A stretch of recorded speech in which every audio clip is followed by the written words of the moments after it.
Marijampolės kolegijoje vyko respublikinė mokslinė praktinė konferencija Valstybė, teisė, viešieji pirkimai, aktualijos ir perspektyvos. Joje dalyvavo teisės srities universitetų mokslininkai, teismų ir prokuratūrų darbuotojai, dėstytojai bei studentai. Plenarinio posėdžio pradžioje sveikinimo žodį taręs Seimo narys Andrius Vyšniauskas pasidžiaugė, kad Marijampolės kolegija vos prieš kelis metus pradėjusi ruošti teisės krypties studentus įrodė šių studijų reikalingumą. Marijampolės kolegijos direktorė Alė Murauskienė pabrėžė, kad konferencijoje matoma mokslininkų, politikų ir praktikų sąveika yra itin svarbi. Labai gražiai sąveikavo mokslas, praktinė veikla ir politika. O teisė tai yra ko gero pagrindiniai dalykai, nes mes puikiai suprantam, jeigu mes kalbam apie juridinius dalykus, jie turi natūraliai būti išaugę iš esamos situacijos ir projektuoti, modeliuoti tą situaciją į priekį, ką daro politikai. Mokslininkai tyrinėja šitą sritį ir praktikai iš vienos pusės vykdo tai, kas jau būna sumanyta politikų, iš kitos pusės yra grįžtamasis ryšys. O kaipgi patyrinėjus praktinę veiklą, atrodo ta problema praktikų akimis. Tai tikrai noriu pasidžiaugti, konferencija labai gili savo pranešimų tematika, gana moksliškai pagrįsta ir iš kitos pusės pasiekia Seimo narius, politikų lygį.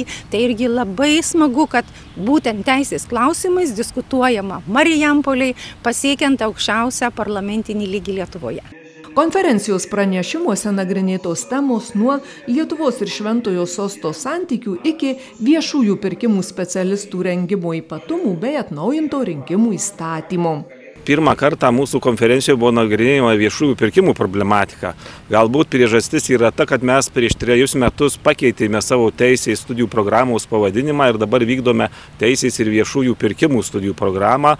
Ir labai smagu, kad šalia tų teisinių temų buvo nemažai pranešimų ir viešųjų pirkimų tema. Ir smagu, kad dalyvavo Centrinės perkančiosios organizacijos direktoriai, mes taip pat savivaldybės viešųjų pirkimų skyrius vedėjas.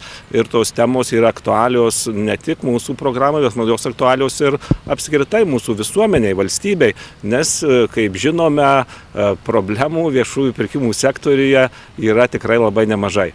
Na, tradicinės temos iš teisinės srities buvo ir baudžiamosios srities, ir civilinės srities, taip pat ir apie teisės ir viešųjų pirkimų specialistų rengimą. Taigi temos iš tikrųjų buvo įdomios, aktualios ir susijusios su studijų programa, kurią realizuoja mūsų kolegija. Marijampolės kolegija vienintelė Lietuvoje vykdo pirmosios pakopos teisės ir viešųjų pirkimų studijų programą, kuri dabar ypač aktuali ir populiari. Lietuvoje yra vykdoma viešųjų pirkimų centralizacija ir savivaldybės nuo 23 metų sausio 1 turės vykdyti centrininių perkančių organizacijų funkcijas arba pavesti tas funkcijas atlikti tiems subjektam ir aišku, kad didėja viešųjų pirkimų specialistų poreikis. Mes tą matome, jaučiame, žinau, kad plėsis ir mūsų savivaldybės administracijos viešųjų pirkimų skyrius.